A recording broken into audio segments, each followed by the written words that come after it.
Dr. John Hewson is well known for his role in politics, but I was most recently inspired when I attended a conference at which he was speaking about corporate response to climate change, and it is very significant.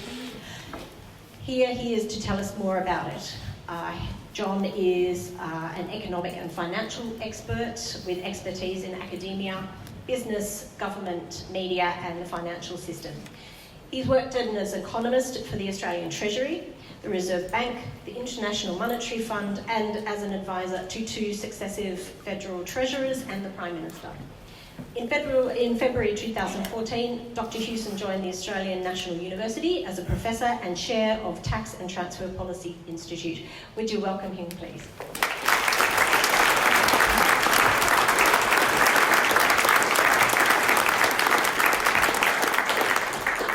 Good afternoon. It's a pleasure to be here, and I'm delighted that this community has seen fit to actually have this sort of discussion on the agenda and see where we can take it from here. I wanted to begin, though, a bit of an aside, to also pay my respects to our Indigenous forebears, the Aborigines who lived in this country for 50 or 60,000 years.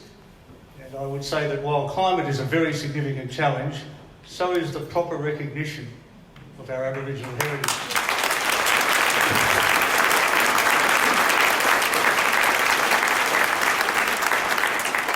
It's been 230, 240 years where we haven't got around to doing it. It doesn't matter who's in government. I think it's an immediate challenge which needs immediate action, and of course extending on from that to do something substantive about Aboriginal disadvantage is also a fundamentally important challenge which must have a greater sense of urgency than it's presently being given in our political system.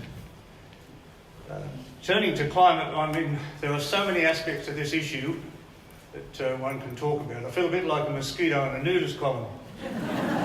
So many fleshy issues to bite into, I don't know where to start. But I should start with Maddie and Steph and the student movement. I think it's very important that this dimension has actually emerged in the debate. Obviously, some of the older Australians and the older leaders around the world have had considerable difficulty just adjusting to the concept that our youth might tell us how big a problem we've got and how much we've created in terms of that problem. I have 2 daughters that attended the recent student rally. The 15-year-old, my wife and I were away, so we didn't help them with their posters. The 15-year-old actually developed a poster which said, "Denial is not a policy." And the 9-year-old said, "Our future." And that is exactly what it is. And I've been appalled at the global reaction against people like Greta Thunberg and yourselves and many others.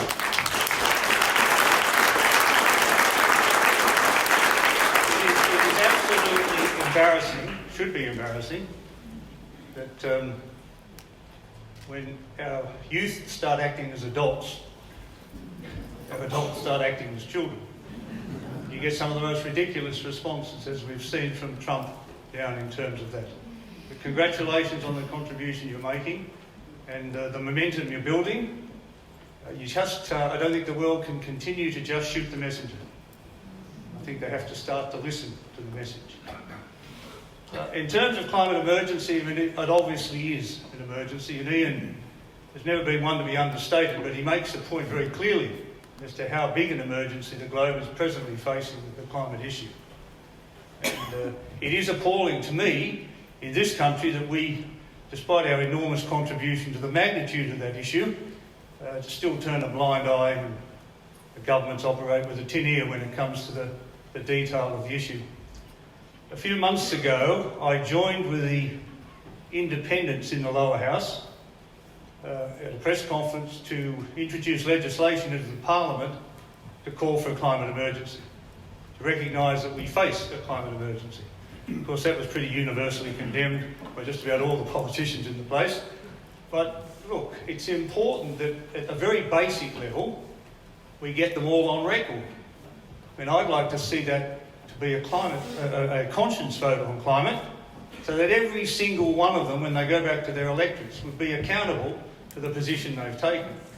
And I think that might actually clean the place out a bit, because I know a lot of the backbenchers on both sides of politics, and indeed in all parties, have very strong views about this, but are too embarrassed to speak out in the party room or their caucus. And of course the process is just self-fulfilling in terms of its antagonism to the idea of any crisis response. But more broadly than just getting them on the record, which I think would be important, it might start mobilising the sort of action that Ian identified towards the end of his presentation, and the list of things that need to be done. And there are many ways in which we all have a responsibility to respond. I mean, climate is not a political issue, although it has very significant political consequences, and is having them in different parts of the world. It's not a left-right issue or progressive versus conservative issue. It's a moral issue more than anything else. We have a responsibility as this generation to leave the world in a better shape than we found it, rather than just shove the problem down the road to the next generation, to our children and their children, and imagine that they would be able to catch up and solve the problem. I mean, Ian gave you a lot of data, but I think one piece of data that I'd emphasise is that in order to make net zero emissions by 2050, which as Ian said is should not be the end game, we should be aiming for much better than that, net negative emissions by 2050. But to make net zero emissions by 2050, you have to halve the current level of global emissions by 2030. And there is no action in this world today that is moving that quickly, that is recognising the magnitude of that task. Paris is a step in the right direction. It was quite a successful diplomatic process, but it's way short of what needs to be done. And the longer we leave it, the harder it gets. Now, I feel the climate issue very personally, because I actually had a climate policy in 1993, in the run-up to that election, which I lost, of course. It had nothing to do with climate, the loss, I mean. It had probably a lot to do with the GST and an inability to explain it. And I know that nobody read the climate policy. Very few would have read the climate policy. But it called for a 20% reduction in emissions by the year 2000 off a 1990 base. Just think about that. If we'd done that, if we had introduced an emissions trading scheme in the early 90s and we'd got that 20% reduction in the 1990s, and then another 20% through to 2010, and then another 20% in prospect for 2020, we'd be so far in front of our Paris objectives right now that the debate would be futile. We'd be all collectively moving in the right direction to solve the problem. And it would have happened with a much, much lower carbon price than what's been implicit in the system so far, which has seen electricity and gas prices, for example, go through the roof. We would have changed our lifestyles dramatically. This is a matter of changing behaviour. I get annoyed in the Liberal Party when I hear people say, I know we've got a Paris commitment for 2030. Let's wait to 2029 and do it. You know, it just shows an appalling ignorance of the magnitude of the transition we have to make in every sector of this economy, in our lifestyles, in our industrial processes and so on, in order to achieve even net zero emissions by 2050. So instead of what we've had, I guess, since we took that policy in the early 90s has just been short-term political point scoring and blame shifting. Neither side has actually developed or delivered an effective response to climate. We sit today, we're still approving new coal mines, we're still subsidising fossil fuels, we're still pursuing other practices which compound our environment. We have the dirtiest petrol in the OECD.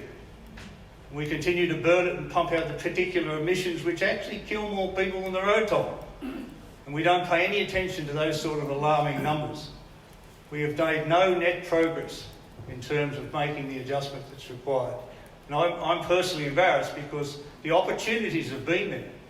And if we'd done that over the last 3 decades, we would have seen hundreds and hundreds of thousands of new jobs and more economic growth and more investment, and be so far down the path of the essential transition than we are today. I think we need to have a new approach to this, and as Ian said, perhaps it's too important to be left to our politicians. Perhaps we need to set up a climate transition commission where we take it out of politics. We market it.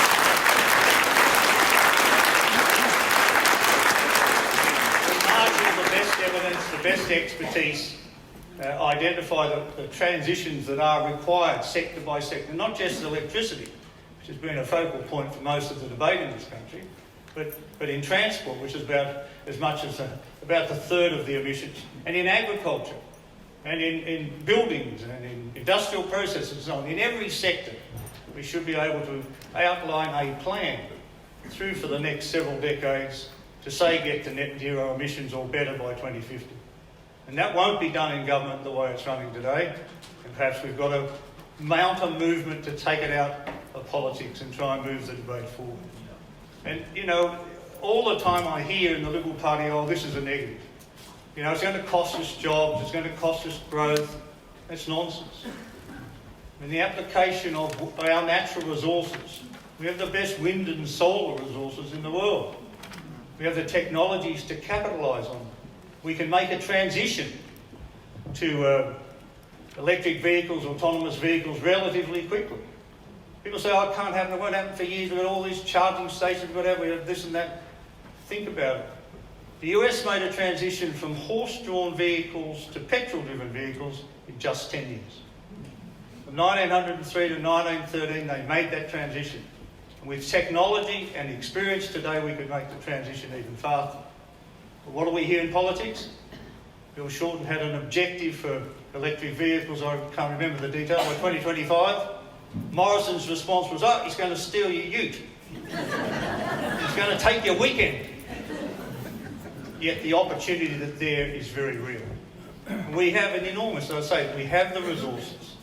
We have a Minerals Council which has undue influence in this country on the political process. It should be a resources council. It should include wind and solar as well as traditional mineral resources and try and change the attitude at that level. I guess it's easy to become despondent, but I do see that we are getting some movement. We're getting none at the government, we're getting no leadership at the government level, that's for sure. But some in the business community are starting to respond. They're starting to say the right things. They haven't perhaps done as much as they should have done or as fast as they will have to do it. But you know, when BHP comes out and says, why don't you put a price on carbon? It caught a few people in the Liberal Party by surprise. When they committed $500 million to their climate strategy, again. When they said they were actually in time going to move out of thermal coal, again. And so you've heard similar comments from people like, from companies, mining companies like Rio and Glencore and Woodside and so on. They're only very early stage, very rudimentary sort of initiatives, but they're on the way.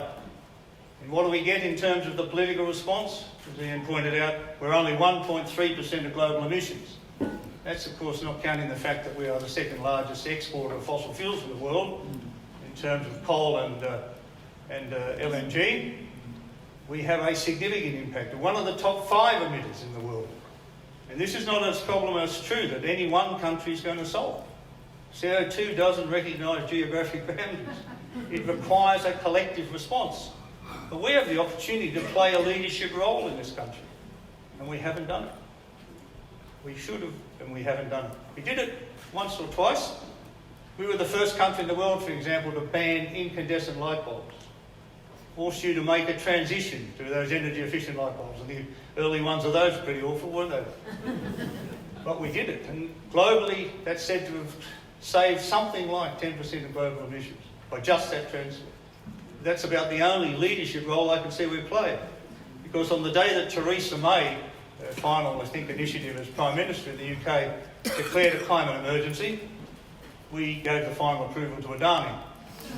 We are way off the pace as to what's got to be done.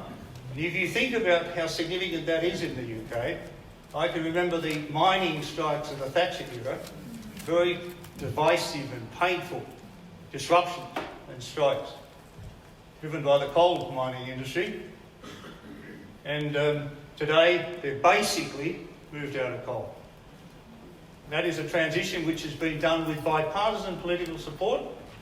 A couple of elections ago, the 3 major parties said this is not going to be a political debate. We are going to all get together in support of a particular position. And that's the sort of transition. Germany's now made a commitment to get out of coal by at the least 2035, maybe earlier. You have to make these one-off, big, decisive commitments to actually start to change the nature of the game. And we can do that.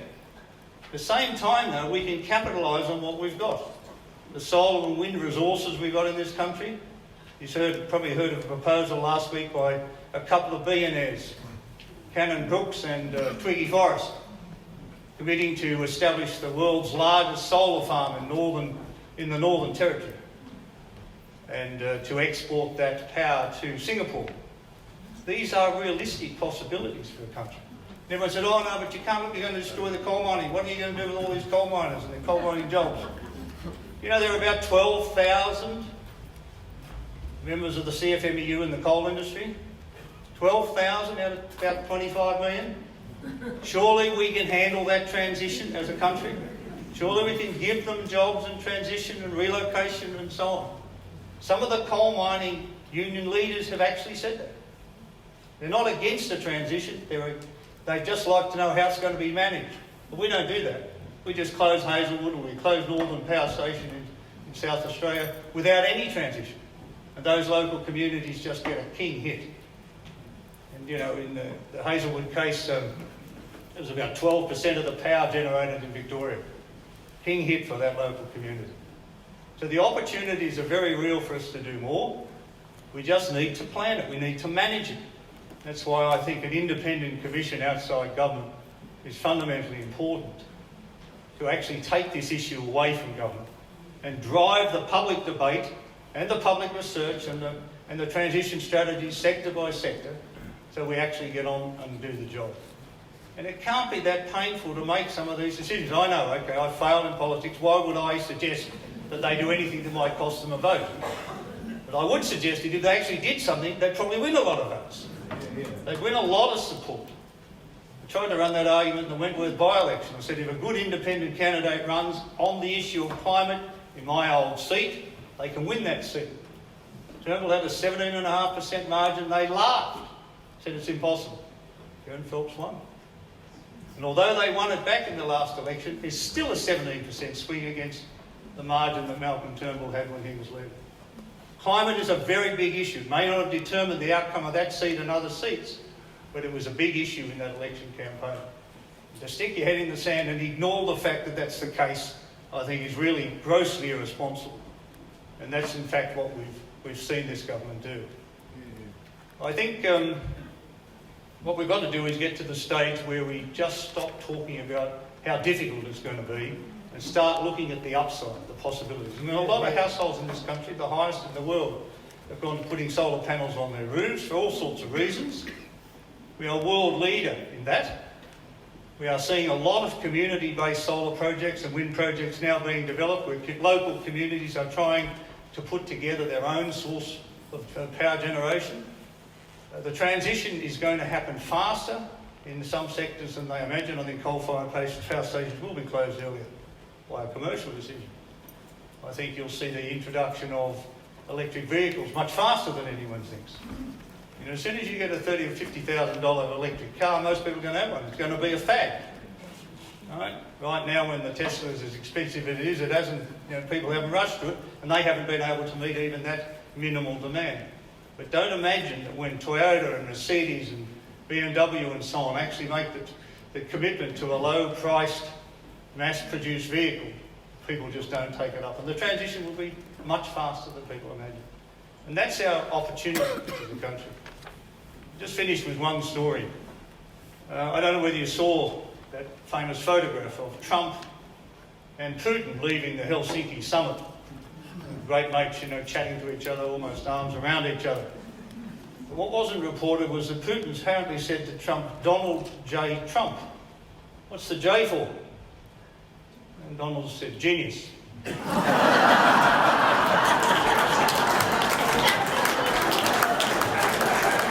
are not talking about genius here. We're talking about leadership at all levels. The leadership can come at the local council level, it can come at the individual household level, it can come at the individual business level. But overwhelmingly, we have a moral responsibility to meet the climate challenge to the benefit of ourselves, our nation, and particularly our children and their children. Thank you.